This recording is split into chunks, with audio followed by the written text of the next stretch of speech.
قرأ الفاتحة.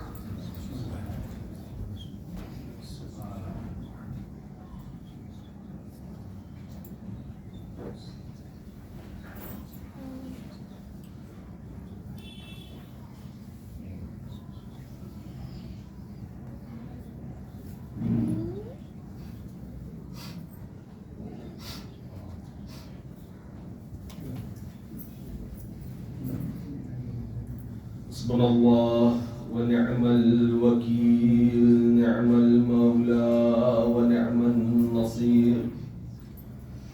أعوذ بالله من الشيطان اللعين الرجيم. بسم الله الرحمن الرحيم. الحمد لله رب العالمين، والصلاة والسلام على أشرف الأنبياء والمرسلين، سيدنا ومولانا وحبيب قلوبنا وطبيب نفوسنا وشفيع ذنوبنا بالقاسم محمد. اللهم صل على محمد وعلى أهل بيته الطيبين الطاهرين المنتجبين المنتخبين المعصومين، الذين أذهب الله عنهم الرجس وطهرهم تطهيرا. اللهم صل على محمد وآل محمد. ولعنة الله على أعدائهم أجمعين من يوم عداوتهم إلى قيام يوم الدين. أما بعد، فقد قال رسول الله صلى الله عليه وآله: فاطمة بضعة مني. صلوات پڑھتے ہیں. اللهم صل على محمد وآل محمد. پیغمبر اسلام کا ارشاد گرامی ہو رہا ہے کہ فاطمہ میرا جگر پارا ہے، میرا حصہ ہے، میرا جز ہے. اور اس حدیث کے بعد مختلف روایات میں مختلف انداز سے پیغمبر نے الگ الگ بات ارشاد فرمائی ہے. ایک مقام پہ فرماتے ہیں کہ جو کوئی فاطمہ سے محبت کرتا ہے تو یا مجھ سے محبت کرتا ہے. دوسرے مقام پہ ارشاد فرماتے ہیں کہ جس نے فاطمہ کو غضبناک کیا گویا اس نے مجھے غضبناک کیا. ایک دوسرے مقام پہ ارشاد فرماتے ہیں کہ فاطمہ کی رضا میں اللہ کی رضا ہے. جس نے فاطمہ کو راضی کر لیا اس نے اللہ کو راضی کر لیا.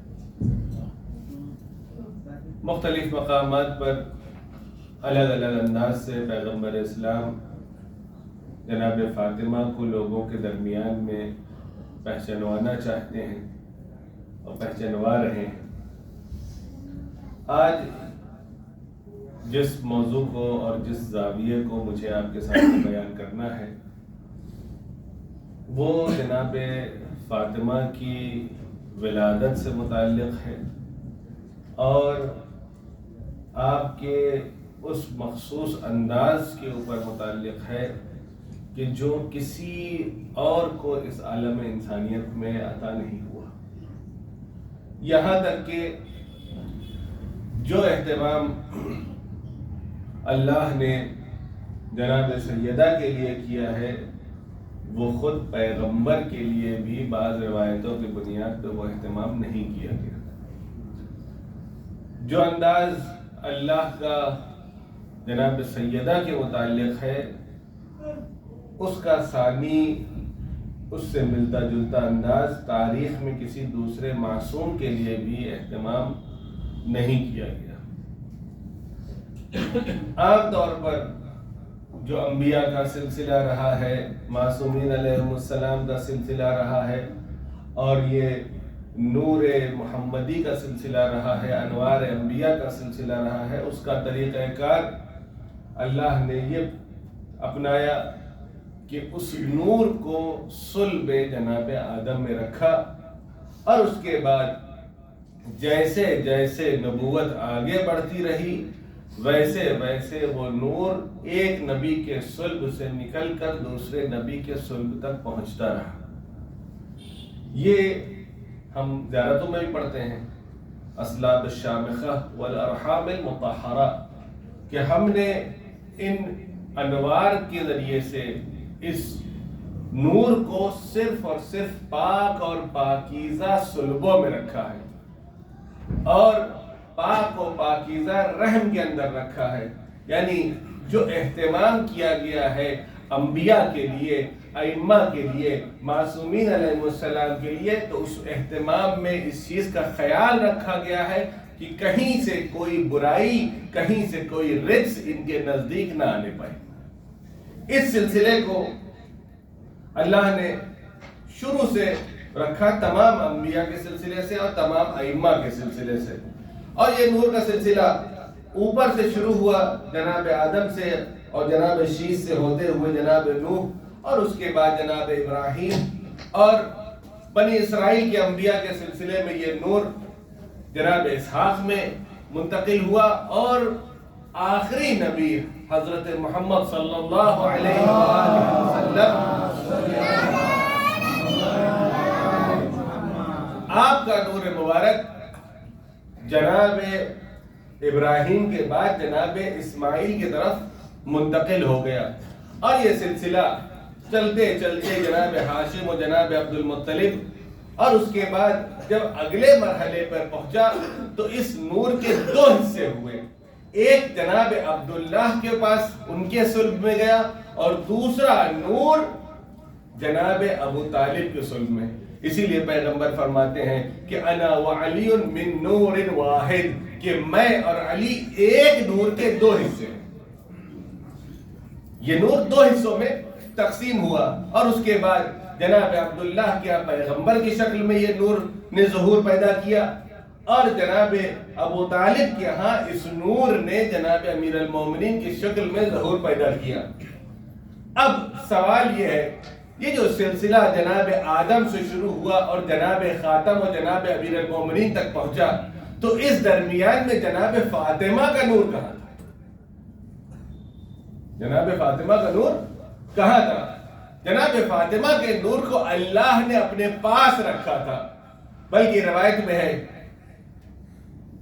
میں نے دیکھا کہ روایت میں فرمایا گیا کہ اللہ نے جب جناب فاطمہ کے نور کو خلق کیا، جس طریقے سے جناب پیغمبر کے نور کو خلق کیا تھا، جس طریقے سے جناب امیر المومنین کے نور کو خلق کیا تھا، اسی طریقے سے اللہ نے جناب فاطمہ کے نور کو بھی اپنے نور سے خلق کیا۔ جس وقت جناب فاطمہ کے نور کو خلق کیا گیا، ایک ایسا نور پورے عالم میں پھیلا جسے دیکھ کر کے فرشتے یہ سمجھے کہ نور نور الہی ہے، اور سب کے سب سجدے میں گر گئے۔ سارے کے سارے فرشتے اس نور کی عظمت کو دیکھ کر، اس نور کی جلالت کو دیکھ کر، اس نور کی نورانیت کو دیکھ کر سجدے میں گر گئے۔ اسی وجہ سے جناب فاطمہ کا ایک نام زہرہ بھی ہے۔ زہرہ یعنی اس ستارے کو کہا جاتا ہے جو ہمارے ہاں سادی زبان میں بولا جائے تو وینس کو بولا جاتا ہے، لیکن اس ستارے کو بولا جاتا ہے، اگر عام حالات میں دیکھا جائے، کسی کو نہ پتا ہو کہ ستارہ کون سا، یہ ستارہ ہے بھی کہ نہیں ہے کہ کیا ہے، وہ ستارہ جو آسمان میں سب سے زیادہ چمکتا ہے اس کو زہرہ کہا جاتا ہے۔ یہ نام جناب سیدہ کے ناموں میں سے ایک نام تھا کہ جو سب سے زیادہ چمکنے والا نور تھا وہ جناب سیدہ کا نور تھا، کہ جس کو دیکھ کر کے فرشتے بھی ایک منٹ کے لیے گویا کنفیوز ہو گئے کہ یہ نور نور خدا ہے یا نور مخلوق۔ اور عام حالات میں جو اہتمام انبیاء کی ولادت کے لیے اللہ نے کیا کہ جناب آدم کے ذریعے سے جناب شیس اور اس کے بعد انبیاء کا سلسلہ رکھا، جناب سیدہ کے لیے سلسلے کو نہیں رکھا، بلکہ جب پیغمبر اپنی نبوت پر مبعوث ہو گئے، نبوت پر فائز ہو گئے، پہلی آیت نازل ہو گئی، آیات قرآنیہ کا سلسلہ نازل ہو گیا، جبرائیل آنے جانے لگ گئے، تو چاہتے تو اس نور فاطمہ کو بھی جبرائیل کے ذریعے سے پہنچا دیا جاتا، لیکن کیا اہتمام کیا؟ دیکھیے ہوتا کیا ہے، جب چیز قیمتی ہوتی ہے تو اس کا اہتمام بھی الگ ہوتا ہے۔ مثال کے طور پر آپ کو 2000 روپے بینک میں جمع کرانے ہیں، آپ نے کسی گھر میں کسی بچے کو بلایا جو تھوڑا اتنا سمجھدار ہو کہ جا کر کے وہاں پہ سلپ فل کر سکتا ہو، آپ نے اسے بلایا، کہا بیٹا یہ لو، یہ بینک اکاؤنٹ نمبر ہے، اس کو جا کر کے بینک میں جمع کرا دو۔ اس نے سلپ لیا، لے کر کے گیا، جا کر کے جمع کرا دیا۔ اس کا کام بیچارے کا یہی ہے، روزانہ کبھی 500 کبھی 1000 کبھی 2000 وہ جا کر کے روز بینک میں جمع کرتا ہے۔ ایک دن آپ کو یہ ضرورت محسوس ہوئی کہ میرے پاس مثلا رقم زیادہ ہو گئی، 1,00,000 2 لاکھ روپے ہو گئے ہیں، اب مجھے اسے بینک میں جمع کرانا ہے۔ اب آپ نے کیا کیا؟ اب آپ نے خود طے کیا کہ اس رقم کو جمع کرانے کے لیے میں خود جاؤں گا۔ بھائی سوال یہ ہے، کیا اس بچے نے کبھی کوئی پیسے گم کیے ہیں؟ کیا اس کے ہاتھ سے کچھ کھو گیا ہے؟ کیا اس نے صحیح اکاؤنٹ میں جمع نہیں کیا ہے؟ پچھلے سال بھر سے بیچارہ روز آ رہا ہے، روز جا رہا ہے، آج ایسی کیا وجہ ہو گئی کہ جہاں آپ نے اس بچے کو چھوڑ کر کے یہ فیصلہ کیا کہ آج اس رقم کو میں خود جمع کرنے جاؤں گا؟ وجہ کیا ہوئی؟ مولانا آپ سمجھے نہیں، جب تک میں یہ دے رہا تھا تب تک رقم کم تھی، کھو بھی جاتی اگر خدا نہ خواستہ تو کوئی مسئلہ نہیں تھا، لیکن اب چونکہ رقم اتنی زیادہ ہے کہ میں اس چیز کا رسک نہیں لے سکتا ہوں، لہذا فیصلہ یہ کیا کہ میں خود جاؤں گا اور جا کر کے اسے بینک میں جمع کر کے آؤں گا۔ یعنی جیسے ہی چیز کی قیمت بڑھتی ہے ویسے ہی اہتمام میں بھی تبدیلی آ جاتا ہے، ویسے ہی انتظام میں بھی تبدیلی آ جاتی ہے۔ اگر اسی جگہ پر مثلا یہاں پر بڑے بڑے بزرگ علماء تشریف لا رہے ہیں، روزانہ کوئی نہ کوئی استقبال کے لیے آ رہا ہے، اگر کل کو یہاں اعلان کر دیا جائے کہ خود سماحت سید آیت اللہ سیستانی تشریف لا رہے ہیں، تو اب کیا ہوگا؟ اب یہاں سے لے کے اسٹیشن تک تو خود صرف مومنین کھڑے ہوں گے۔ کیا ہو رہا ہے؟ یہ ہو رہا ہے کہ جتنا بڑی شخصیت اتنا بڑا اہتمام۔ جب تک آیات قرآنیہ کا نازل کرنے کا سلسلہ تھا تب تک جبرائیل کے حوالے آیات بھیجی، کہا جبرائیل میں تمہارے حوالے کر رہا ہوں، تم لے جا کر کے پیغمبر تک پہنچا دو۔ جبرائیل نے تمام امانت داری کے ساتھ آیت الہیہ کو لیا اور لے جا کر کے قلب پیغمبر تک پہنچا دیا، لیکن جب مسئلہ فاطمہ کا آیا تو اب جبرائیل کے ذریعے سے نہیں جائے گا، خود پیغمبر کے لیے اہتمام کیا گیا اور اپنے بندے کو عرش پر بلایا گیا کہ پیغمبر اب آپ یہاں تشریف لائیے، اور وہاں پر بھی وہ اہتمام کیا گیا کہ وہ منزل آئی کہ جب پیغمبر نے کہا اے جبرائیل ذرا آگے بڑھو، کہا کہ مولا اب یہ وہ مقام آ گیا ہے کہ اگر میں نے ایک قدم بھی آگے بڑھا دیا تو میرے بالوں پر جل جائیں گے، اب اس کے آگے جبرائیل بھی نہیں جا سکتا ہے۔ تو معلوم یہ ہوا کہ فاطمہ کے نور کو اللہ نے عرش کی اس بلندی میں رکھا تھا کہ جہاں پہ جبرائیل بھی نہیں جا سکتے تھے، اس لیے پیغمبر کو بلائے اور پیغمبر کے حوالے کیا۔ ایک صلوات پڑھ دے پر محمد و آل محمد۔ یعنی جتنی اہم شخصیت ویسا اہتمام، ورنہ چاہتے تو جبرائیل کے حوالے، البتہ بعض روایت میں ہے کہ وہ سیب جبرائیل کے ذریعے بھیجا گیا کہ لے جا کر کے دے دیجیے اس کے دو، بعض روایت میں ہے کہ ایک سیب بھیجا گیا، بعض میں ہے کہ 2 سیب بھیجے گئے، لیکن جو بعض روایت میں یہ ہے کہ خود پیغمبر کو بلایا گیا کہ جب فاطمہ کو عطا کرنا ہوا تو پھر اب کسی اور کے ذریعے سے فاطمہ نہیں جانے والی ہے سوائے یہ کہ اللہ خود اس نور کو پیغمبر کے حوالے کر دے۔ ہم اور آپ سیدہ کو اس طریقے سے نہیں سمجھتے ہیں، نہیں جانتے ہیں جس طریقے سے اہل عرش جانتے ہیں۔ فرش والوں کو تو پتہ ہی نہیں ہے یہاں ہو کیا رہا، عرش والوں کو ان کی معرفت ہے۔ دلیل کیا ہے؟ بہت سادی سی دلیل میں عرض کر دوں آپ کے سامنے۔ ہمارے اور آپ کے یہاں عام طور پر جب ایک دوسرے کو انٹروڈیوس کرتے ہیں تو کس طریقے سے انٹروڈیوس کرتے ہیں؟ انٹروڈیوس کرنے کا طریقہ یہ ہوتا ہے کہ جس کو آدمی جانتا ہوتا ہے اس کے ذریعے سے پہچانوایا جاتا ہے۔ ارے بچہ کس کا ہے؟ ارے آپ نے اس کو نہیں پہچانا؟ ارے وہ جو ڈاکٹر صاحب مسجد میں آتے ہیں، کیونکہ ڈاکٹر صاحب کو سب پہچانتے ہیں، لہٰذا بتایا کہ وہ ڈاکٹر صاحب جو مسجد میں تشریف لاتے ہیں یہ ان کا بیٹا ہے۔ فلاں صاحب کون ہے؟ کہا رہے آپ نہیں جانتے ہیں، وہ فلاں صاحب کے بھائی ہیں۔ یعنی جس آدمی کو آپ جانتے ہیں اس آدمی کے ذریعے سے پہچانوایا جاتا ہے، ایسے نہیں پہچانوایا جاتا۔ کہاں رہتے ہیں؟ کہا رہے ان کے گھر کے سامنے۔ میں فلاں صاحب کو ہی نہیں پہچانتا ہوں۔ کہا وہ کہاں رہتے ہیں؟ کہا میرے گھر کے سامنے۔ اور آپ دونوں کہاں رہتے ہیں؟ کہا ہم دونوں آمنے سامنے رہتے ہیں۔ تو اب یہ ہوا کہ نہ وہ ہم ان کو پہچان پائے اور نہ وہ آپ کو پہچان پائے۔ تو پہچانوانے کا طریقہ یہ ہوتا ہے کہ ایک کامن گراؤنڈ ڈھونڈا جاتا ہے جس پہ ہر آدمی ایک دوسرے کو پہچانتا ہو، اس کے ذریعے سے پہچانوایا جاتا ہے۔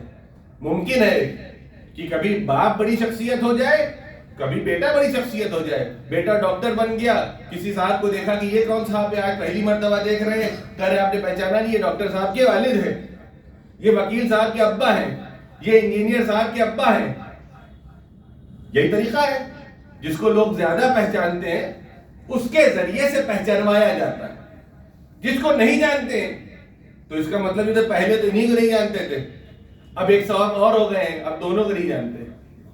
یعنی پہلے مشکل ایک تھی، اب مشکل دو ہو گئی۔ تو طریقہ کیا ہوا؟ طریقہ یہ ہوتا ہے کہ پہچانوانے کے لیے اس شخصیت کے ذریعے سے پہچانوایا جاتا ہے کہ جس کو لوگ زیادہ پہچانتے ہوں۔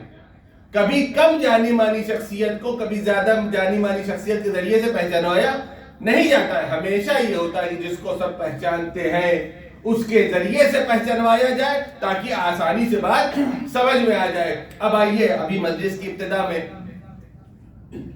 یہاں پر حدیث کیسا کی تلاوت ہو رہی تھی، وہاں پہ کیا ہوا؟ اس فقرے تک حدیث کیسا پہنچی جہاں جبرائیل کے سامنے اللہ نے عرش پر اعلان کیا کہ وہ ذوات مقدسہ ہیں اس چادر کے نیچے، کہ جن کے لیے میں نے ان زمین کو بنایا، آسمان کو بنایا، دریاؤں کو روانی دی، کشتیاں چلائیں، اور نہ جانے کیا کیا ساری باتیں اللہ نے بیان کیا۔ جبرائیل نے کیا کہا کہ بار اللہ ومن تحت الکساء، خدایا اس چادر کے نیچے کون ہے؟ اب میں آپ سے پوچھتا ہوں چادر کے نیچے کون کون ہے؟ ہم کہیں گے پیغمبر ہے، اس کے بعد کون آئے؟ اس کے بعد امام حسن آئے، اس کے بعد اس چادر میں کون آیا؟ اس کے بعد امام حسین تشریف لائے، اس کے بعد کون آئے؟ اس کے بعد ابو الحسن تشریف لائے، اس کے بعد کون آیا؟ اس کے بعد جناب سیدہ آئی۔ ان سب میں سب سے بڑی شخصیت کون سی ہے؟ ہم اور آپ ہوں گے تو ہم یہ کہیں گے اس میں پیغمبر تشریف فرما ہے، ان کی بیٹی ہیں، ان کے نواسے ہیں، ان کے داماد ہیں، ان کے بھائی ہیں۔ یہ ہمارا انٹروڈکشن ہوگا ان افراد کو پہچانوانے کے لیے۔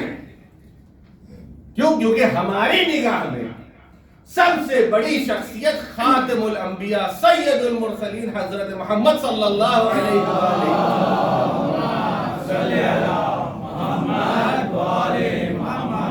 مرسلین کے سید ہیں، انبیاء کے سید ہیں۔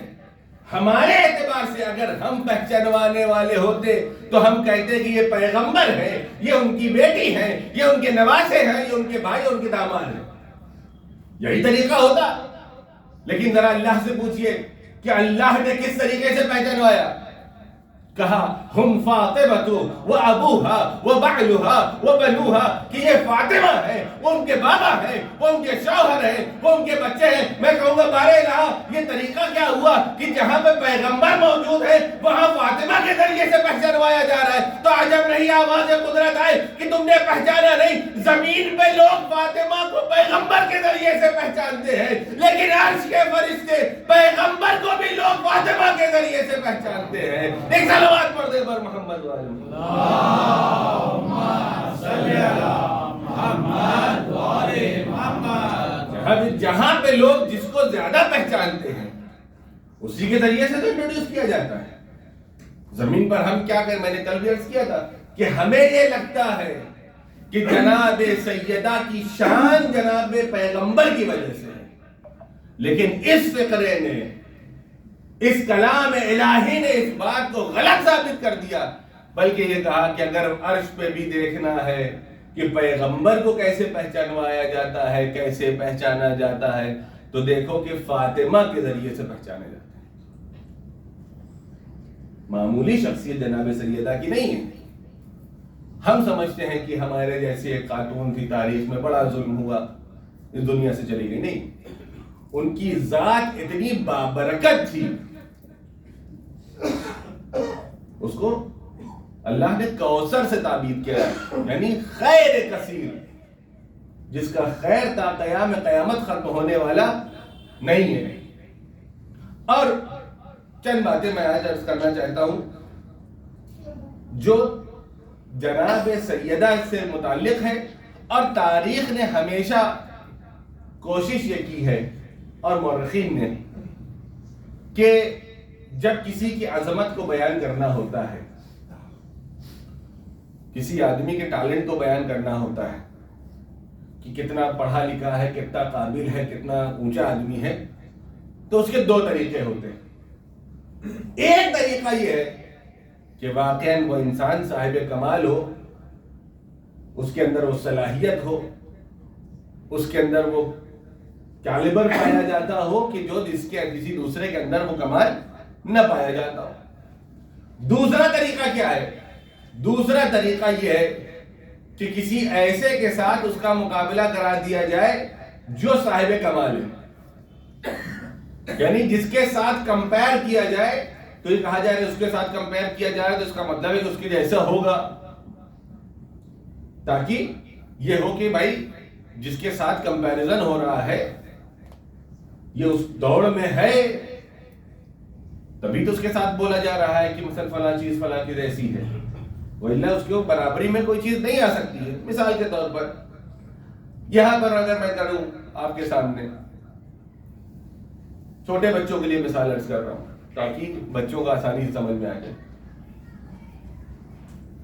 عام طور پہ کیا ہوتا ہے کہ جب کسی کو کوئی نیا فون خریدنا ہوتا ہے, ہر نوجوان کی سب سے پہلی پسند فون کے معاملے میں کیا ہے, اگر کوئی دوسرا پیسہ دے رہا ہو تو دیکھیے ہر آدمی کو جواب معلوم ہے, ہر آدمی کو جواب معلوم ہے کہ ہر آدمی کو کون سا فون چاہیے.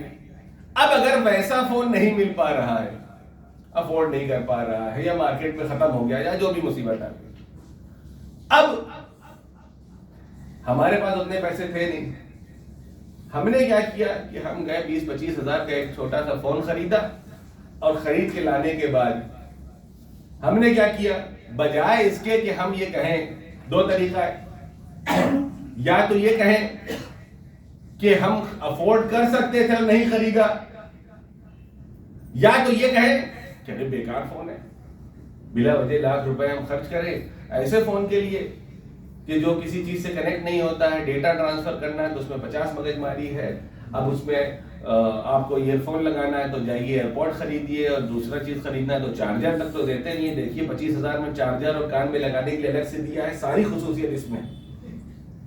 کیا کیا ہم نے ایک چیز جو مارکیٹ کے حساب سے بہت اچھی ہے,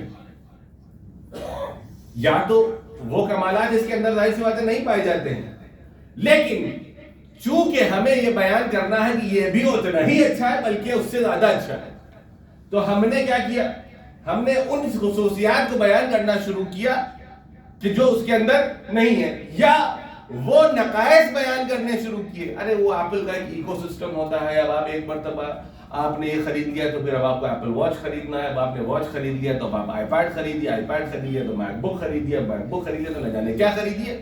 لہٰذا میں نے سوچا کہ اس کا میلے میں کون پڑے گا, اس لیے یہ 20 ہزار کا فون ہم نے خریدا. الحمدللہ کچھ خریدنے کی ضرورت نہیں.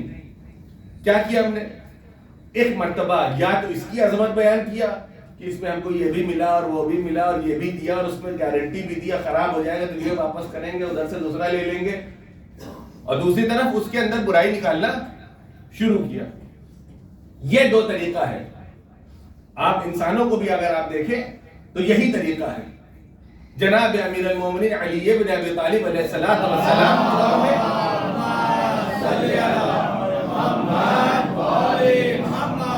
کوئی شخصیت نہ اس دور میں نہ آج کے دور میں ایسی پیدا نہیں ہوئی جو کمالات علی بن ابی طالب کے اندر تھے وہ کسی اور کے اندر ہوتے.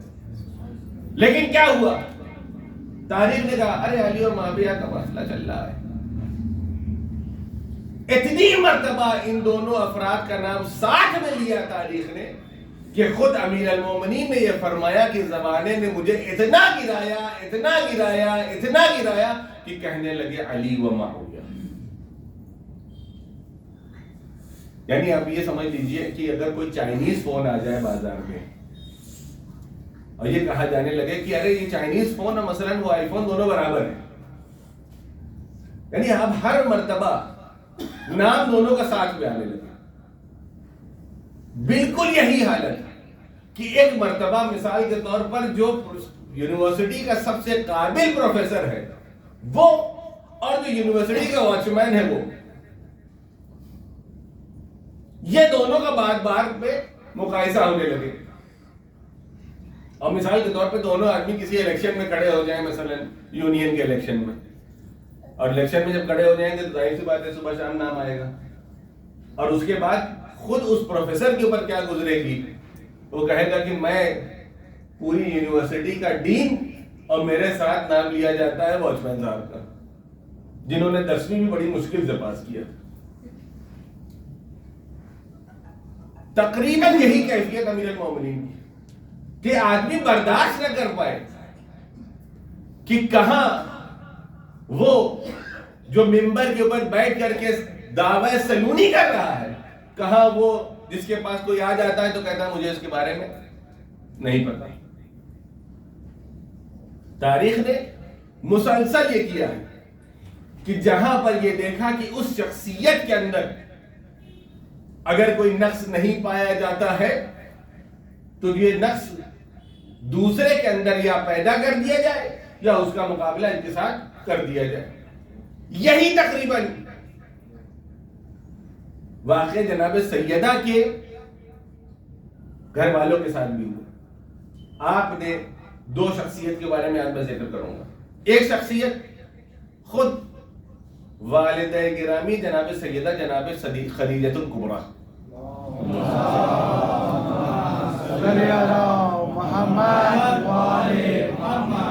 جناب خدیجہ الکبریٰ کی جیسی خاتون پورے شبہ جزیرہ عرب میں نہیں تھی. پورے حجاز میں ایسی کوئی خاتون نہیں تھی. ایسی پاک دامن خاتون، ایسی صاحب مال و دولت خاتون، ایسی باکردار خاتون پورے عرب میں نہیں تھی. لیکن ان کے ساتھ کیا کیا گیا؟ ان کے ساتھ ایک تہمت یہ لگائی گئی کہ آپ کی عمر 40 برس تھی. 40 برس آپ کی عمر بیان کی گئی. اور یہ ایک چیز نہیں ہے. دیکھیے تاریخ اسلام کو اگر آپ کو دیکھنا ہے تو ایسا نہیں کہ یہ ایک سنگل انسیڈنٹ ہے، یہ یہاں پہ تاریخ کے ایک حصے میں ہو گیا، اس کا کوئی اثر دوسرے حصے پہ نہیں پڑتا ہے. یہ بالکل ایک ڈومینو کی طرح ہے کہ اگر ایک ڈومینو کا چپ گرتا ہے تو سب پہ اثر پڑتا ہے. یہ جو سیاست ہے کہ مورخین نے اس کو 40 برس لکھا ہے تو آپ یہ نہ سمجھئے کہ غلطی سے ہو گیا، ان انٹینشنل تھا. نہیں، انٹینشنل تھا باقاعدہ. ابھی میں اس کو آپ کے سامنے چند باتیں عرض کرتا ہوں. انٹینشنل کیوں تھا؟ اس لیے تھا کیونکہ پورے عالم اسلام میں، بالخصوص آپ نے تو یہ بات سنی بھی نہیں ہوگی کیونکہ ہمارے یہاں یہ بات ڈسکس ہوتی ہی نہیں. ہمارے یہاں ہر آدمی بالکل متفق علیہ ہے اس بات پہ کہ جناب سیدہ کی ولادت 5 بعثت میں ہوئی، یعنی جناب پیغمبر کے مبعوث ہونے کے 5 سال کے بعد. عالم اسلام میں اگر آپ جائیے، برادران اہل اسلام کے ہاں یہ بات مشہور ہے کہ جناب سیدہ کی ولادت بعثت سے 5 سال پہلے ہوئی.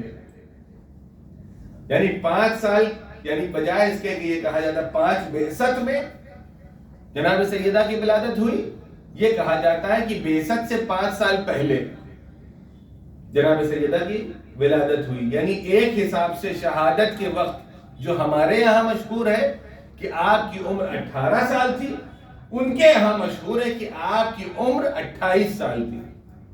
ہمارے یہاں کسی نے اس بات کو سنا بھی نہیں ہوگا، اور آپ کو حیرت ہوگی کہ ان کے یہاں یہ والی کسی نے نہیں سنا کہ جناب سیدہ کی عمر 18 برس تھی.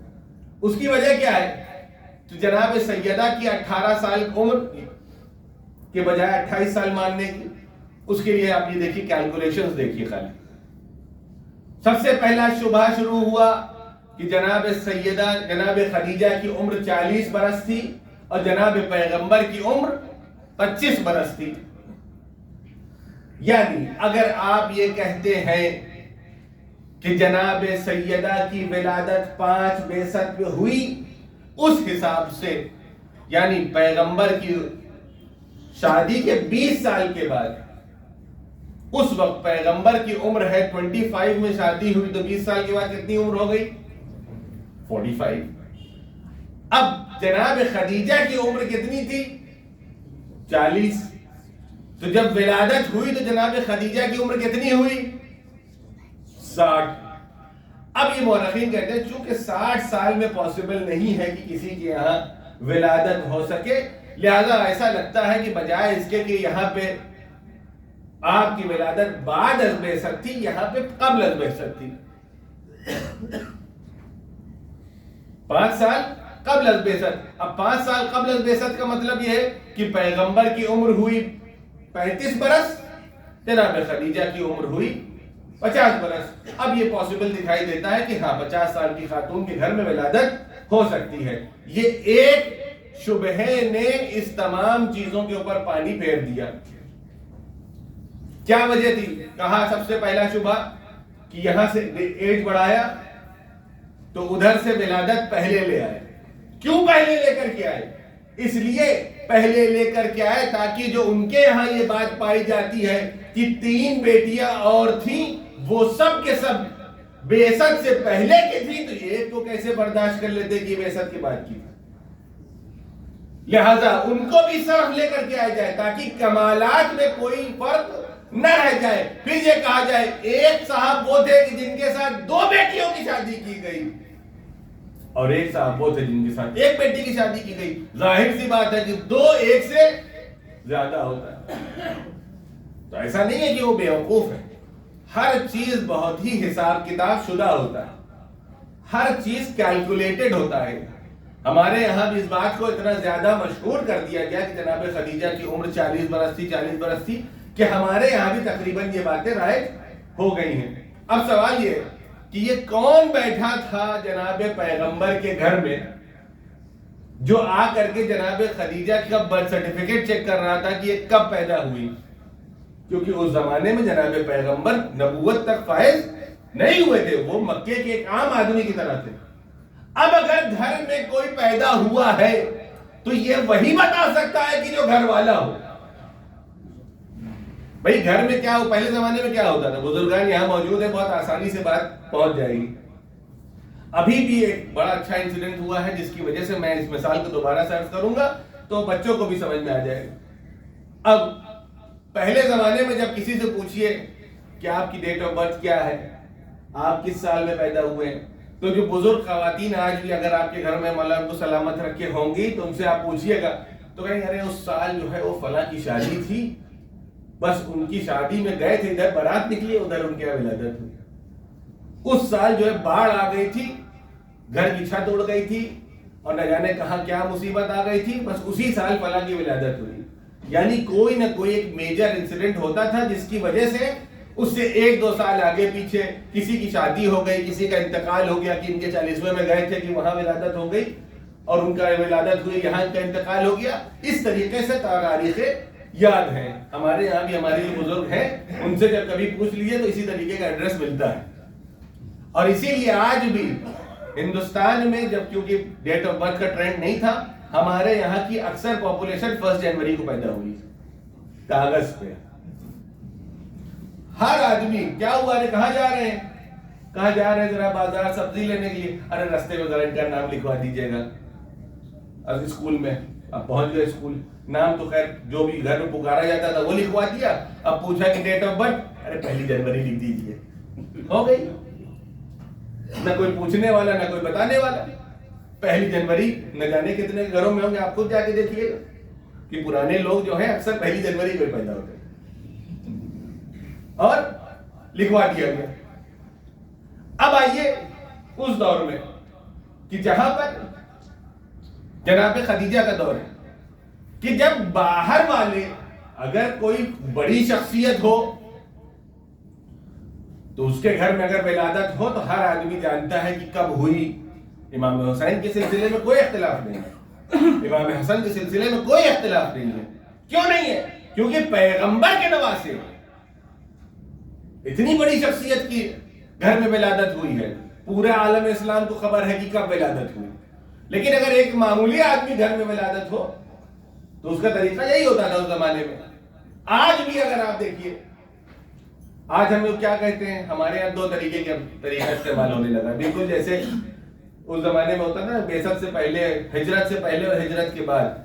آج کے دور میں کیا ہوتا ہے، کووڈ سے پہلے اور کووڈ کے بعد، کہ کووڈ کے پہلے ایسا ہوتا تھا، کووڈ کے بعد اب ایسا ہونے لگا۔ تو یہ ایک ایسا واقعہ ہماری اور آپ کی زندگی میں بھی یہ پیش آ گیا جہاں پر ہم اور آپ واقعی اسی طریقے سے مثال دیتے ہیں کہ کووڈ سے پہلے بڑا اچھا تھا، ایسا ہوتا تھا ویسا، کووڈ کے بعد اب ایسا ہو گیا۔ تو کوئی نہ کوئی ایسا حادثہ، ایسا واقعہ پیش آتا ہے جس کی وجہ سے تاریخ آگے اور پیچھے پہ چلنے لگتی ہے۔ اب سوال یہ ہے کہ جب جناب خدیجہ کی ولادت کا مسئلہ پیش آیا تو یہ کون طے کرے گا؟ حالانکہ برادران اسلام میں تو کچھ ایسے لوگ بھی تھے جو بعثت پیغمبر کے بعد پیدا ہوئے اور تاریخ نے ان سے کوٹ کیا کہ ہاں آپ کیا کہتے ہیں اس کے بارے میں، بھائی ان سے کیا پوچھ رہے ہو، یہ تو بعثت کے وقت تھے بھی نہیں۔ ان سے پوچھا گیا کہ آپ کیا کہتے ہیں، ارے ان کو کیا پتا کیا کہتے ہیں۔ اسی طریقے سے ایسے ہی مورخین تھے جو رہتے تو کہیں اور تھے، جب ان سے پوچھا گیا آپ کے حساب سے کیا عمر ہوگی، کہا 40 رہی ہوگی۔ گھر والا بتائے گا کہ محلے والا بتائے گا۔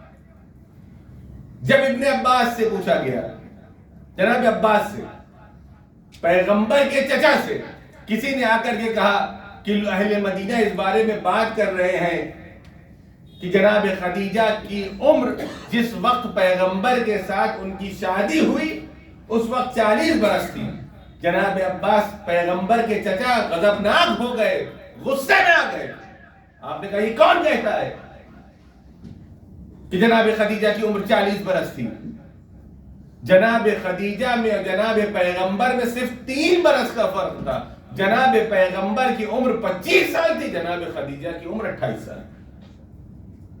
اور یہ سارا کا سارا پروپیگنڈا، یہ 40 سال والا، یہ ان مورخین، ان خائنوں کی وجہ سے ہے جنہوں نے ان کی عمر بڑھائی اس وجہ سے تاکہ کسی اور کی عمر گھٹائی جائے، اور آج اتنی گھٹا دیا کہ اب پریشان ہے جس کو بڑھایا کیسے جائے۔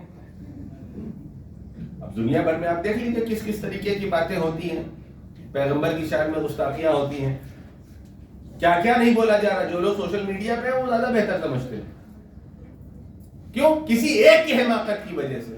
اب سب سے بڑی چیز دیکھیے کہ بجائے اس کے لیے کہہ دیا جائے کہ یہاں پہ مثلا اس کتاب میں جو لکھ دیا ہے یہ غلط ہے، ایسا نہیں ہے، کتاب صحیح رہے گی کیونکہ اس کا نام صحیح رکھ دیا گیا، بھلے ہی چاہے جو ہو جائے۔ پیغمبر کی شان میں کسر ہوتا ہے تو ہو، ان کی شان میں گستاخی ہوتی ہے تو ہو، ان کے اوپر الزامات لگتے ہیں تو لگتے رہیں، لیکن کتاب میں اصلاح نہیں ہو۔ عجیب آدمی بھائی، ایک جگہ پہ ایسا لکھ دیا، آپ کہیے کہ مس پرنٹ ہو گیا ہے، یا یہ کہیے کہ یہ کوٹ کیا گیا ہے، کوئی اللہ میاں کی بات تو تھی نہیں، نہ آئے تو قرآنیہ ہے کہ اب اس میں تبدیلی نہیں ہو سکتی ہے۔ آپ یہ کہیے فلاں صاحب نے کہا تھا کہ اتنا ہے، لیکن دوسرے صاحب بھی ہیں جنہوں نے کہا ہے کہ اتنی عمر تھی، کوئی مسئلہ نہیں، حل ہو جائے گا۔ آپ یہ کہیے کہ فلاں صاحب گھر والے تھے، جیسے جناب خدیجہ کے سلسلے میں آپ کوئی صاحب کہتے رہے 40 سال 40 سال، لیکن ہمیں تو پتا ہے جو گھر میں تھا، یہ سارا کا سارا قبیلہ بنی ہاشم کا قبیلہ ہے۔ جناب خدیجہ بنی ہاشم کے ہیں، پیغمبر بنی ہاشم سے ہیں، اب جناب عباس بنی ہاشم سے یہ افراد طے کریں گے کہ گھر والوں میں کون کس وقت پیدا ہوا، نہ کہ محلے کے لوگ آگے طے کریں گے کہ آپ کیا فلاں کی ڈیٹ آف برتھ یہ ہے۔ اسی طریقے سے اس مسئلے کو بھی حل کیا جا سکتا تھا، لیکن کتاب کی قداست اتنی زیادہ ہو گئی کہ اب شخصیت کی توہین ہوتی ہے تو ہو، لیکن کتاب میں تبدیلی نہیں ہو سکتی۔ اور یہی مسئلہ یعنی ایک طرف سے جناب خدیجہ کے اوپر یہ الزام ہوا، کیونکہ جناب پیغمبر کی ذات کے اوپر انگلی نہیں اٹھ سکتی تھی، اس لیے جناب خدیجہ کے پیچھے لگے کہ ان کے اوپر اعتراض کیا جائے۔ جناب خدیجہ کے پیر کے دھون کے برابر بھی کوئی نہیں ہو سکتا۔ اب یہاں پہ خواتین بھی اس بات کو سن رہی ہیں، ایک بہت ہی سینسیٹیو بات کہنے جا رہا ہوں، انشاءاللہ اس کے اثرات آپ کو دیکھ لینا پڑیں گے۔ جناب خدیجہ کا ایک لقب بہت ہی مشہور و معروف، یہ کہ آپ کو ملکۃ العرب کہا جاتا ہے۔ جتنا مال، جتنی دولت آپ کے پاس تھی، اس اندازے کے مال و دولت کسی اور کے پاس نہیں تھی۔ آپ نے اپنی ساری کی ساری کمائی پیغمبر کے حوالے کر دی، پیغمبر نے دین اسلام کے لیے خرچ کر دیا۔ دیکھیے اب یہاں پر میں نے ایک جملہ آپ کے سامنے بول دیا، آپ نے بہت ہی سادگی کے ساتھ اس کو سن لیا۔ اب میں اسی جملے کو تھوڑا سا چاہتا ہوں کہ آپ تصور کریں اور اس بات کو سمجھیں کہ جو بات آپ نے سنی ہے وہ کتنی بڑی بات ہے، کوئی معمولی بات نہیں ہے۔ مثال کے طور پر ہم اور آپ سب کہیں آفس میں جاب کر رہے ہیں، کہیں کوئی کام کر رہے ہیں، آپ وہاں سے لوٹ کر کے آئے، آنے کے بعد آپ کو جو سیلری ملی اس میں سے کچھ پیسے آپ نے لیے اور لے کر کے اپنی اہلیہ کے حوالے کر دیا، کہا کہ یہ پیسے رکھیے، انشاءاللہ جب مجھے ضرورت ہوگی تو میں آپ سے مانگ لوں گا۔ 5,000 2,000 10,000 5,000 10,000 آپ نے پیسے جمع کرائے۔ ایک دن آپ نے طے کیا، مثال کے طور پر ایک نئی کار خریدنی ہے، اس کے لیے ڈاؤن پیمنٹ کے لیے 1,00,000 1.5 لاکھ روپے دینے۔ آپ گئے اپنی اہلیہ کے پاس اور جانے کے بعد ان سے کہا کہ وہ جو تمہارے پاس پیسے رکھوائے تھے وہ مجھے لا کے دے دو۔ پیسے کس کے تھے بتائیے؟ کس کے پیسے تھے؟ آپ ہی تھے نا، آپ ہی نے دیے تھے نا، تھوڑے تھوڑے کر کے۔ اب سوال یہ ہے کہ جب آپ بینک میں جاتے ہیں اور بینک والے سے جا کے کہتے ہیں کہ بھائی لائیے ہمارا پیسہ واپس کریے، تو تھوڑی نہ پوچھتا ہے کیا چاہیے، کیا ضرورت ہے تم۔ لیکن اگر آپ نے اپنی اہلیہ کو دے دیا ہے تو سب سے پہلا سوال یہ ہوتا ہے کہ کیا ضرورت آ گئی آپ کو، کیا کرنا ہے؟ ارے بھائی پیسے آپ کو رکھنے کے لیے دیے تھے، اب مانگ رہے واپس کر دو۔ یعنی جو پیسہ آپ نے کمایا تھا اپنی محنت سے، امانت کے طور پہ رکھوایا تھا خاتون کے قبضے میں، اس قبضے سے پیسہ لینا کتنا مشکل ہے۔ اب آپ ذرا سوچئے کہ وہ مال اگر اس خاتون کا خود کا ہو، اگر خاتون کا خود کا پیسہ ہے، خود کی محنت ہے، خود کا بزنس ہے، خود کی جاب ہے، اور آپ پہنچ جائیے کہ لاؤ پیسہ نکالو، کتنا ملے گا؟ آدھے سے زیادہ لوگ اگر خدا نخواستہ انہوں نے پیسہ لیا ہے تو ساری زندگی واپس کرتے رہیں گے، وہ قرضہ ادا نہیں ہوتا ہے۔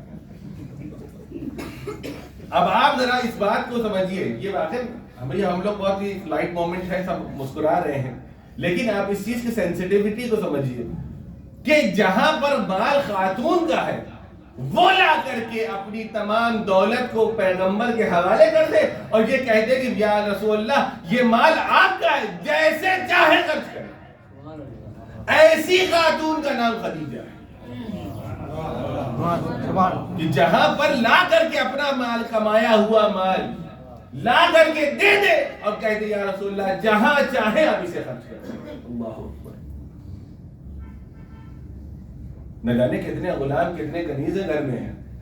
اور یہ بات ایسا نہیں کہ مثلا پیغمبر کی بعثت کے بعد کا یہ واقعہ ہو، پیغمبر کی بعثت کے بعد تو جب پتہ چل گیا کہ نبی خدا ہے تو ہر آدمی آ رہا ہے آپ کی خدمت میں، نہیں، بلکہ پیغمبر کی بعثت سے پہلے آپ جبل النور پہ غار حرا میں تشریف لے جاتے تھے اور جانے کے بعد وہاں عبادت میں مشغول رہا کرتے تھے. بعض وقت 40 دن.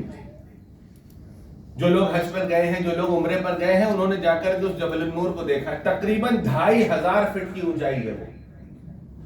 اور وہاں پر جانے کے بعد جناب خدیجہ روزانہ مکے سے باہر آتی تھی جبل النور تک, اور آنے کے بعد اس پہاڑ پر خود چڑھتی تھی. یا امیر المومنین, خود جا کر کے وہاں پیغمبر کو کھانا دے کر کے آتی تھی. آپ نے بات میں نے کہہ دی اور آپ نے سن لیا. اب اگر آپ تصور کریں, بہت 2500 تو بہت زیادہ ہے, تھوڑا سا اور کم کر لیتے ہیں. آپ اپنے آفس میں موجود ہیں, 5ویں فلور پہ ہیں آپ کا آفس. آپ کے گھر سے آپ کی بیگم کھانا لے کر کے آئیں اور وہاں لفٹ خراب ہو. آج کے دور میں خاتون کو میں کیا کہوں, زومیٹو والے سے کہہ دیجئے کہ اوپر آ کے دے جائے. جس کو آپ پیسہ دے رہے ہیں وہ بھی اوپر نہیں آئے گا. وہ کہے گا ایسا ہے ہم یہاں چھوڑے دے رہے ہیں, واچ مین کے پاس آ کے لے لینا. اور ایسی جگہ پر جناب خدیجہ خود چڑھ کے جاتی تھی پیغمبر کو دینے کے لیے. یا رسول اللہ آپ یہاں تشریف فرما ہے, میں لے کر کے آئی ہوں. اب دوسری طرف یہ کہ اگر کوئی غریب دکھیا گھر کی ہوتی تو بات سمجھ میں آتی تھی کہ کیا کرے, کوئی نہیں. ایسی خاتون کی جس کے گھر میں نہ جانے کتنے غلام اور کتنے کنیز موجود ہیں, لیکن پیغمبر کی خدمت کے لیے وہ خاتون کسی غلام کا سہارا نہیں دے رہی ہے, بلکہ خود لے جا کر کے پہنچا رہی ہے. ہم نے جناب خدیجہ جو کہ غیر معصوم شخصیت ہے, ہم نے ان کے برابر بھی معرفت حاصل نہیں کی. ایسی شخصیت کے اوپر مورخین نے انگلی اٹھائی ہے. کیوں؟ کیونکہ پیغمبر کے اوپر انگلی نہیں اٹھ سکتی تھی, اس لیے جناب خدیجہ کے اوپر اعتراضات کر دیے کہ آپ کی شادی پہلے ہو چکی تھی, آپ کی 3 بیٹیاں تھیں, آپ کی نہ جانے کیا تھا. اس طریقے کی باتیں مورخین نے لکھی. شادی پہلے ہو چکی تھی کیوں؟ تاکہ یہ بتایا جائے کہ صرف ایک ہی تھی جن کی شادی نہیں ہوئی تھی, باقی سب کی شادی ہو چکی تھی. اگر اتنی ہی انوانٹڈ تھی گویا تو پھر قریش کے ہر آدمی جان کیوں دیتا تھا؟ آپ تاریخ اٹھا کے دیکھیے, ہر آدمی پیغمبر سے ازدواج سے پہلے نہ جانے کتنے قریش کے سران نے جا جا کے رشتہ دیا ہے جناب خدیجہ شادی کرنے کے لیے, اور جناب خدیجہ نے ایک ایک کو ریجیکٹ کیا. اگر اتنا زیادہ امپورٹنٹ نہیں تھی تو یہ رشتہ لے لے کے کون جا رہا تھا؟ ایک طرف یہ بھی لکھا کہ ہر آدمی رشتہ لے کے جا رہا تھا, دوسری طرف یہ بھی لکھا کہ کوئی کو پوچھ بھی نہیں رہا تھا, یا تو یہ صحیح ہے یا تو وہ صحیح ہے. لہذا الگ الگ طریقے سے آپ کی شان میں باتیں کہی گئی تاکہ آپ کی کسر شان ہو, تاکہ کسی اور کا مرتبہ بلند کیا جا سکے. اور یہی مسئلہ امیر المومنین کے ساتھ بھی پیش آیا. جناب فاطمہ بنت اسد کو کچھ نہ کہہ سکے. کیوں؟ کیونکہ جناب فاطمہ بنت اسد نے پیغمبر کی بھی تربیت کی تھی. وہاں پر آ کے معاملہ حساس ہو جاتا ہے. کیونکہ پیغمبر کی بھی تربیت جناب فاطمہ بنت اسد نے کیا تھا, اس لیے کچھ نہ کہہ سکے. تو وہاں پہ جناب ابو طالب کو کہا کہ آخر تک میں بھی ایمان نہیں لے کر کے آئے. کان میں آ کر کے پیغمبر نے کہا کہ چچا جان ایمان لے آئیے. کہا نہیں جیسے ہیں ہم جاننے دیجیے. اب سوال یہ ہے کہ یہ کان کی باتیں بھی کون سن رہا ہے؟ یا تو کان میں نہ کہتے جب اتنی زور سے بولنا تھا, یا تو کان میں جب کہا تھا تو دوسرے تک کیسے پہنچ گئے؟ یہ کیا ہے؟ یہ تاریخ نے کچھ ایسی خیالتیں کی ہیں جس کے ذریعے سے بعض لوگوں کی عظمت کو کم کیا جائے.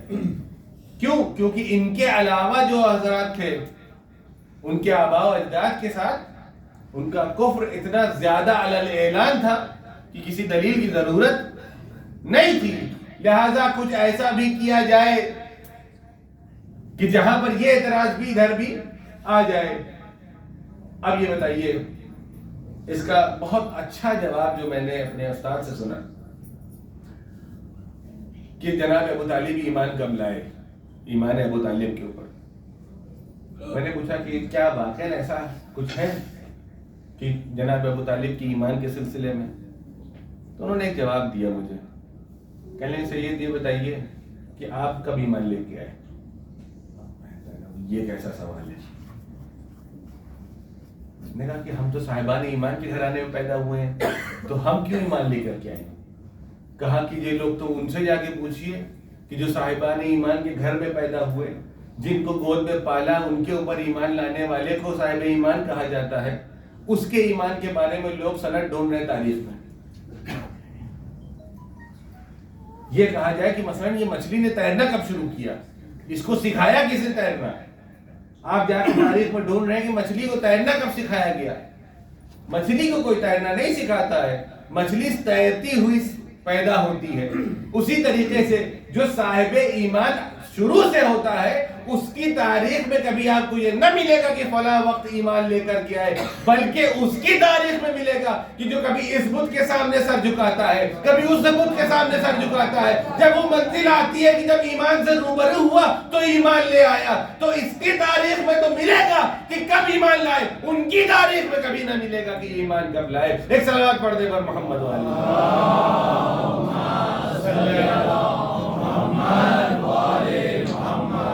جس کے یہاں ایمان ہمیشہ ہمیشہ ہوتا ہے، اس کو صاحب ایمان بننے کی ضرورت نہیں ہے، بلکہ اگر یہ کوئی کہہ دے کہ یہ ایمان لے آئے تو اس کا مطلب یہ ہے کہ ان کے یہاں کبھی بت پرستی تھی، ان کے یہااں کبھی شرک تھا۔ جو ہمیشہ سے صاحب ایمان رہا ہے، ایسے گھرانے میں پیدا ہوا ہے، جو صاحبان ایمان ہیں، ان کے یہاں ایمان کو کیوں ڈھونڈا جا رہا ہے؟ آج ہمارے اور آپ کے گھروں میں کسی بچے سے ہم نہیں کہیں بیٹا ایمان لے آؤ، وہ کہیں گے ابا جان اگر ہم ایمان لانا ہے تو آپ بھی پہلے لے آئیے، پہلے آپ لائیے، پھر آپ کے پیچھے پیچھے ہم بھی لے آئیں گے۔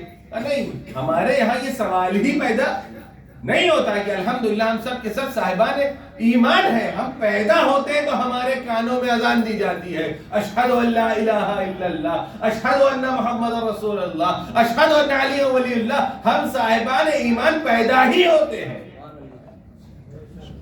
ہم کو ایمان لانے کی ضرورت نہیں ہے۔ الحمدللہ جو بیچارے ادھر ادھر بھٹکے ہوئے ہیں ان کو ایمان لانے کی ضرورت ہے، صاحبان ایمان کو ایمان لانے کی ضرورت نہیں ہے۔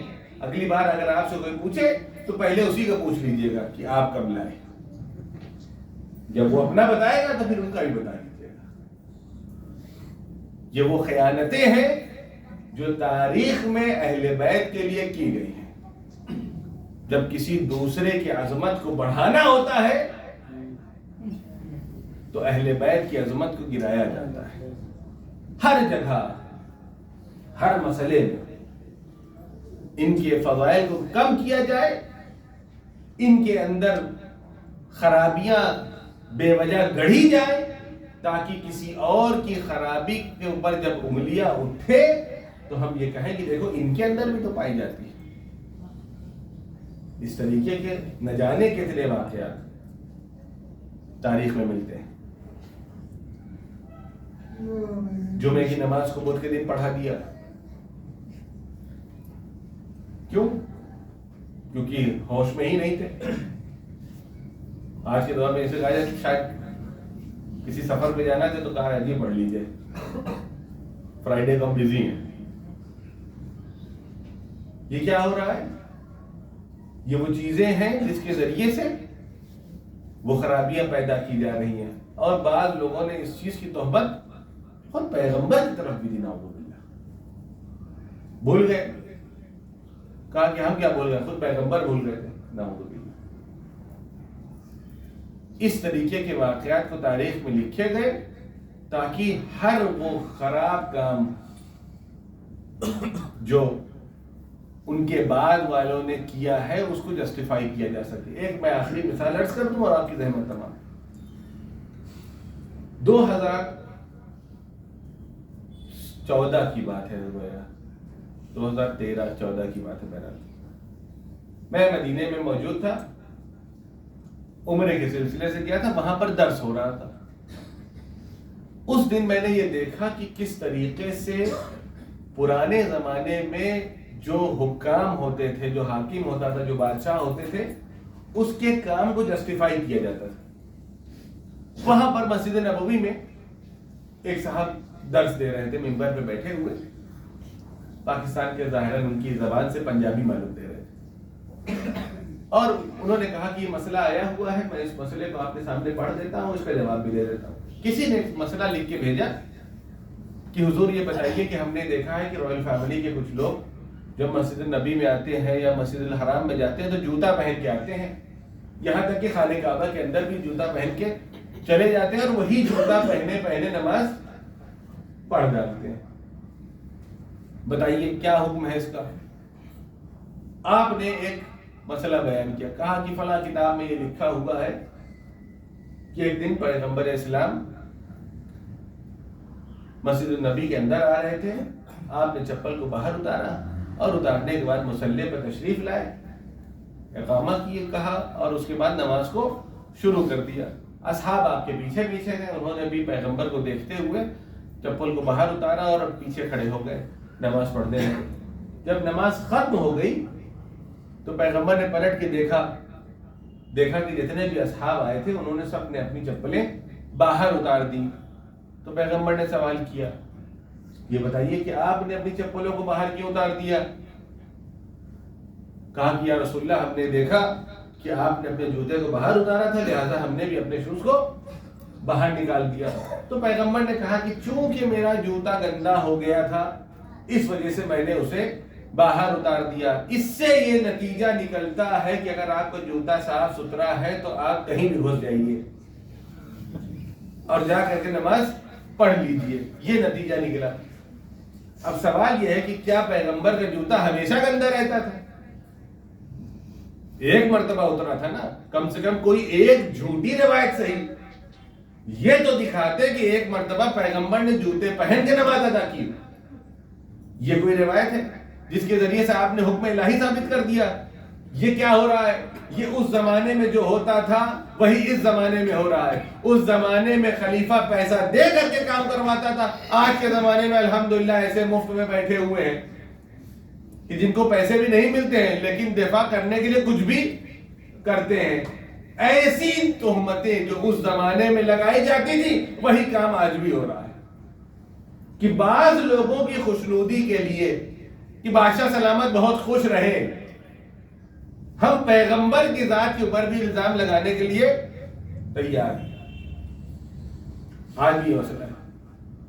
عزیزان محترم، ہماری اور آپ کی ذمہ داری ہے کہ ہم اسلام کو فالو کریں. ہمیں مسلمانوں سے مطلب نہیں.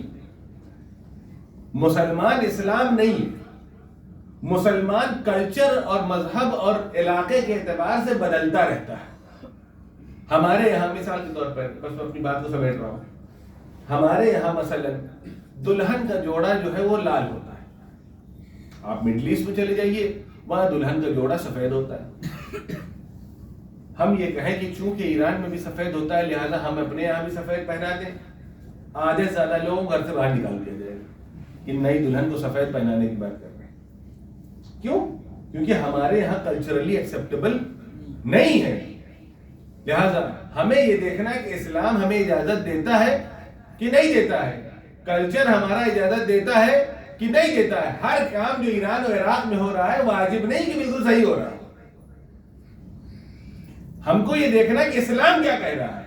اگر اسلام نے اجازت دی ہے تو چاہے ایران میں ہو، چاہے عراق میں ہو، چاہے امریکہ میں ہو، صحیح ہے. اگر اجازت نہیں دی ہے، چاہے وہ کربلا میں میدان میں کیوں نہ ہونے لگے، تب بھی صحیح نہیں ہے.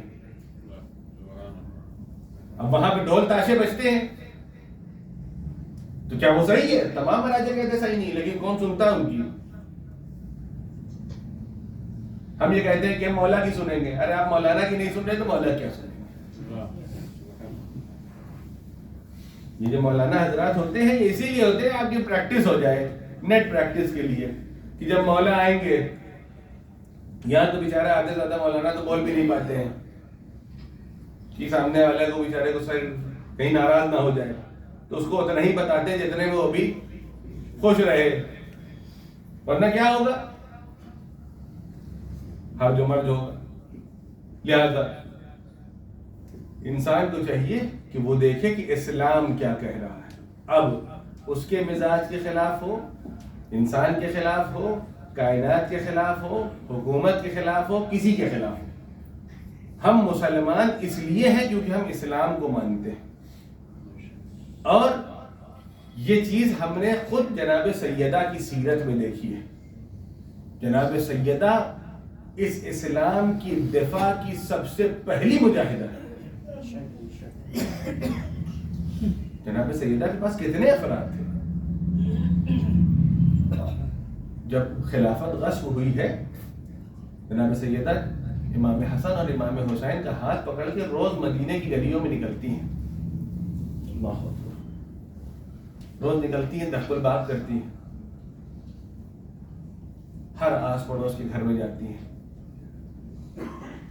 تم چلو ہمارے ساتھ، چل کے دربار میں گواہی دو، کیا تم نے غدیر خم میں نہیں دیکھا کہ علی کو اس طریقے سے پیغمبر نے اپنا وصی بنایا تھا؟ کہا دیکھا تو ہے بی بی، لیکن ہم گواہی دینے نہیں آ سکتے، چھوٹے چھوٹے بچے ہیں۔ آپ سوچئے کہ امام حسین کی عمر 6 برس، امام حسن 7 برس، 6 اور 7 برس کے 2 بچے ہاتھوں میں ہیں، ان کو لے کر کے جناب سیدہ کبھی اس دروازے پہ جاتی ہے، کبھی اس دروازے پہ جاتی ہے۔ سیدۃ النساء العالمین ہے یہ، جوانان جنت کی ماں ہے یہ۔ ہم دعا کرتے ہیں کہ ہم اپنے گھر میں فرش بچھائیں تو یہ بی بی ہمارے دروازے پر آئے۔ یہ بی بی اہل مدینہ کے گھر پہ جا رہی ہے، اہل مدینہ سے کہتی کہ کل آ کر کی گواہی دینا، اہل مدینہ دروازہ نہیں کھولتے۔ کتنا مزاحم چاہیے، یہ بی بی اپنے گھر میں موجود ہے، کچھ دن گزرے ہیں، باپ اس دنیا سے جا چکا ہے، امید یہ ہے کہ شاید کوئی آئے گا پرسہ دینے کے لیے، کوئی آئے گا تعزیت پیش کرنے کے لیے، جب نہیں جب پل باب ہوا ہے، جناب سیدہ دروازے میں پہنچی ہے، شاید یہ سوچ کر کے گئی ہو کہ کوئی آیا ہوگا تعزیت پیش کرنے کے لیے، پرسہ دینے کے لیے، لیکن جب آواز آئی کہ ابو الحسن کو باہر نکالو، محمد حافظ گھر پہ آگ لگا دیں گے، جناب سیدہ نے کہا کیا تم اس گھر پہ آگ لگا دو گے جس میں حسنین جیسے چھوٹے چھوٹے بچے ہیں؟ کیا تم اس گھر پہ آگ لگا دو گے جس گھر میں پیغمبر کی اکلوتی بیٹی ہے؟ کہا ہاں ہاں ہم اس گھر پہ آگ لگا دیں گے جس گھر میں حسنین کی ماں ہے۔ عزیزوں، وہ احانت ہوئی، وہ توہین ہوئی، ایک مرتبہ دروازے میں آگ لگائی گئی، دروازے کو دھکا دیا گیا، جناب سیدہ پہ جلتا ہوا دروازہ گرا، ملعون ایک کے بعد ایک دروازے سے اندر آنا شروع ہوئے، جناب سیدہ نے آواز دی اے فضہ مجھے سنبھالو، میرا محسن وار آ گیا۔ سيعلم الذين ظلموا أي منقلب ينقلبون إنا لله وإنا إليه راجعون۔ بار اللہ ہماری اس مختصر سے عذاب کو قبول فرما، بار اللہ ہمارے گناہ نکل اور صغیرہ کو معاف فرما، بار اللہ جو لوگ بیمار ہیں بیمار کربلا کے صدقے میں شفاء کامل و عاجل عنایت فرما، بار اللہ جو لوگ مقروض ہیں ان کے قرض کی غیب سے ادائیگی فرما، بار اللہ جو لوگ حج و زیارات کے مشتاق ہیں حج و زیارات سے مشرف فرما، بار اللہ جو لوگ مقروض ہیں، جو لوگ بیمار ہیں، جو لوگ اسیر ہیں، بار اللہ ان تمام لوگوں کی دلوں کی حاجت کو پورا فرما، بار اللہ امام زمانہ کے ظہور میں تعجیل فرما، ہم سب کو ان کے اعوان و انصار میں شمار فرما۔ ربنا تقبل منا انك انت السميع العليم۔ آپ حضرات سے گزارش ہے کہ ایک مرتبہ سورہ حمد اور 3 مرتبہ سورہ توحید کی تلاوت فرما کر مرحوم علی محمد ابن علی احمد صاحب کی روح کو ایثار فرما۔